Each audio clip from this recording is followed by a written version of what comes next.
Yesterday, our international relations and foreign affairs circle was simply rocked by the news of Trump's special envoy, Steve Witkoff, who looked as if he was about to faint from joy when Putin, the man he specifically came to negotiate with, approached to shake his hand. Witkoff later informed Trump that the quickest path to a ceasefire was for Ukraine to hand Putin 4 of its regions. But wait, then came an even bigger betrayal, or as we Ukrainians like to call it, a zrada, courtesy of another envoy, General Kellogg, who casually mentioned dividing Ukraine like Berlin back in the day.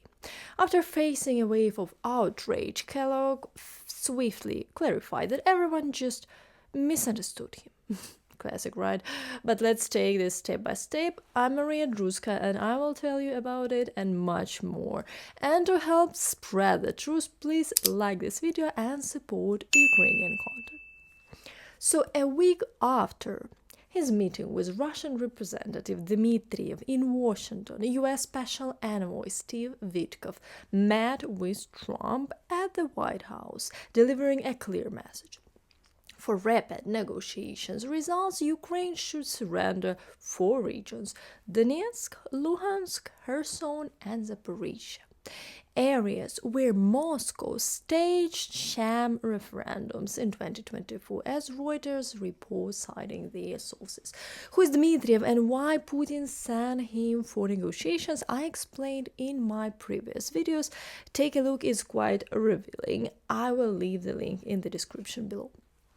Interestingly enough, when Dmitriev first arrived in Washington, Witkoff invited him to dinner at his personal residence alongside the Russian ambassador. Unsurprisingly, they set off alarm bells at both the White House and the State Department. Usually, US officials steer clear of hosting Russian officials at home, perhaps due to Russia's well-known penchant for turning any visit into a little impromptu intelligence gathering exercise. Dinner was quickly relocated to the White House. I guess they didn't want Putin literally in Witkoff's kitchen.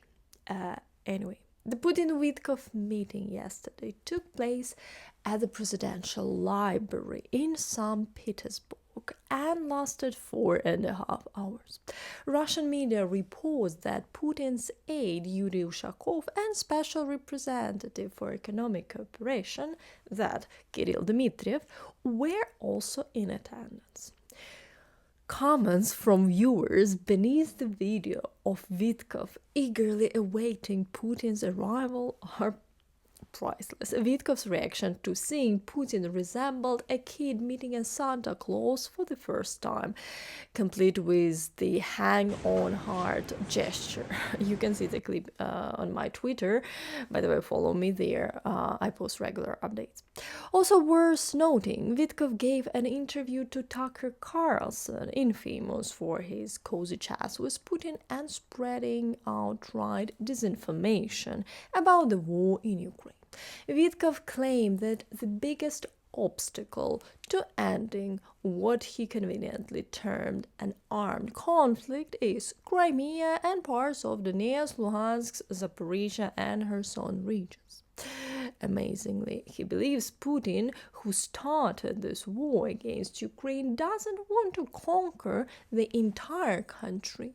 Apparently, Putin has already gotten everything he wanted. Even worse, Witkoff practically legitimized those sham referendums that took place on occupied Ukrainian territories, openly declaring referendums were held there and the vast majority voted to be under Russian control. During his meeting with Trump, General Keith Kellogg, the president's envoy on Ukraine, contradicted Witkoff, asserting Ukraine might consider negotiations about certain disrupted areas. Which are disrupted, I'm not sure, maybe only if he spoke about Kursk, but would never hand full control to territories to Russia, two sources report. At least someone there still remembers what sovereignty means.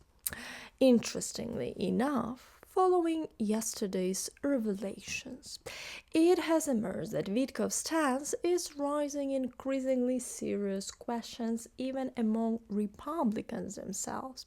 In fact, things have escalated to the point where Republicans wouldn't mind removing him from his position, Reuters writes.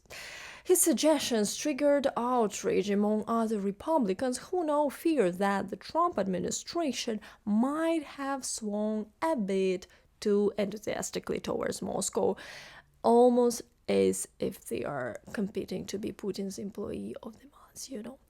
According to someone familiar with these discussions, some Republicans were so disturbed by Witkoff's blatantly pro-Russian performance on Tucker Carlson's show that they immediately rang up National Security Advisor Michael Waltz and Secretary of State Marco Rubio to voice their displeasure.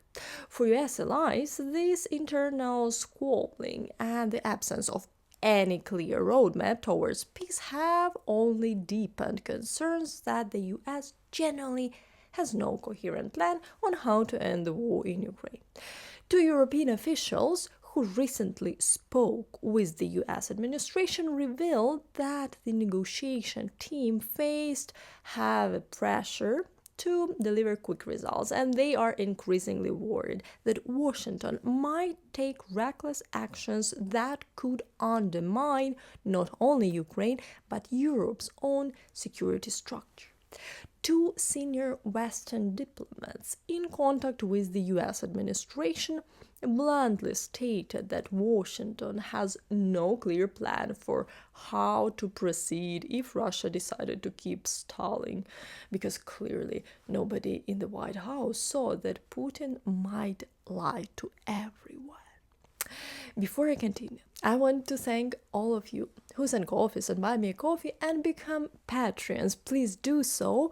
If you want more videos on the channel, you can also help this channel by subscribing to it and like this video, because it will definitely help Ukrainian content to be seen by more people. I suggest you also subscribe to my X page, where I post regular updates about the situation in Ukraine, and to my Instagram, where I show the daily life in Ukraine. Meanwhile, another fucking air raid. Meanwhile, another presidential envoy, General Kellogg, offered an idea, dividing Ukraine into zone of control. According to his suggestion, British and French troops would control the west, Russian troops would control the east, and Ukraine's armed forces would be placed in the middle, along with a demilitarized zone. Kellogg cheerfully proposed Ukraine could be divided almost like Berlin after World War II, under a peace agreement with foreign troops stationed throughout the country, as reported by The Times. What could possibly go wrong? Unlike Germany's partition after World War II, Kellogg insists this scenario wouldn't involve a surrender, but rather a voluntary participation by allies to provide security guarantees. His bright idea: both sides withdraw by 15 kilometers. This creates a demilitarized zone that's easy to monitor. Easy indeed, especially for a country known for meticulously observing ceasefire, said No Ukrainian Ever. Predictably, once this information surfaced, Twitter erupted once again in outrage and cries of zrada, so much that Kellogg had to rush to Twitter himself to clarify. He tweeted that the Times had misinterpreted his comment about the situation in Ukraine, claiming he was merely describing a hypothetical structure of allied forces after a ceasefire. He emphasized the word partition refers strictly to zones of responsibility among allies troops without involving American forces. I did not mean partitioning Ukraine, he stressed. Well, I think you'd better explain yourself more clearly if you don't want the entire international community to keep misunderstanding you. But even after Kellogg's clarification, what exactly did he even clarify? It seems he was actually talking about freezing the conflict altogether. By the way, this idea of freezing the war is what Russian Foreign Minister Lavrov and various Kremlin mouthpieces didn't really like either. They also said no to NATO peacekeepers in Ukraine. Ukrainians are obviously against freezing this war too, because, believe it or not, we would prefer an actual lasting peace rather than a constant threat hanging over our heads. But let me be fair, Kellogg's proposal is still somehow better than Witkoff's brilliant plan, which basically says, hey, why not just hang Putin for entire regions? Do these people even understand what they are suggesting? They are proposing not only withdrawing Ukrainian troops from areas currently under Ukrainian control, but voluntarily abandoning our own people, Ukrainian citizens, to live under Russian occupation. Honestly, are you out of your mind? Even in parallel universe, I wouldn't have imagined hearing something this absurd, This clearly demonstrates that Russia has zero interest in genuine peace or even a ceasefire. But what's even more intriguing is that the United States generally doesn't seem to have a clue about what to do next. Trump keeps complaining that he's annoyed by both sides, which is curious. Why exactly is he annoyed with Ukraine when we openly, daily, and loudly demand a total, unconditional ceasefire? Meanwhile, Russia continues every single day to launch ballistic missiles at our cities, killing Ukrainian children, yet somehow Trump still doesn't have a plan for what happens if Russia decides to drag this war out forever. But at least Ukraine knows exactly what to do for now. We need to boost our defense capabilities, secure more investments for joint weapons production with our European partners, and continue modernizing our military, because having a powerful army is ultimately the strongest argument we can present to Putin. Oh, and by the way, the number of Russian drones has increased eightfold compared to last year. Ukraine shuts down or neutralizes about 95% of them. Since the start of 2025, Russia has launched an unbelievable 11,400 drones into Ukraine. Comparison from the last year until this time, they only launched 1,400. Clearly, Putin is seeking for peace, right? In my previous videos, I talked about how Sweden and the UK seem to be gearing up for something. Not necessarily a war with Russia, but hey, these days it's always good to stay ready. Now, here is an update from France. French military personnel have been busy updating their maps along the border of Romania, Ukraine, and Moldova, just in case NATO ends up in a conflict with Russia, according to Le Figaro. Since autumn 2024, French soldiers from the 28th Topographic Unit, the only dedicated military mapping unit in France, have been stationed in Romania, working alongside the Romanian Mapping Agency to update detailed 3D maps of NATO's eastern border. Special attention is being paid to the Focșani Gate, the strategic corridor between the Carpathian Mountains and the Danube River, which NATO identifies as a potential invasion route for Russian forces. Well, it's always better to be safe than to suddenly find Russian tanks rolling through your front yard, right? And now, let's talk about that minerals deal. I know, everyone is sick and tired of hearing about these minerals, but unfortunately, it's still not over. American and Ukrainian officials met on Friday to discuss the revised US proposal on accessing Ukraine's minerals resources.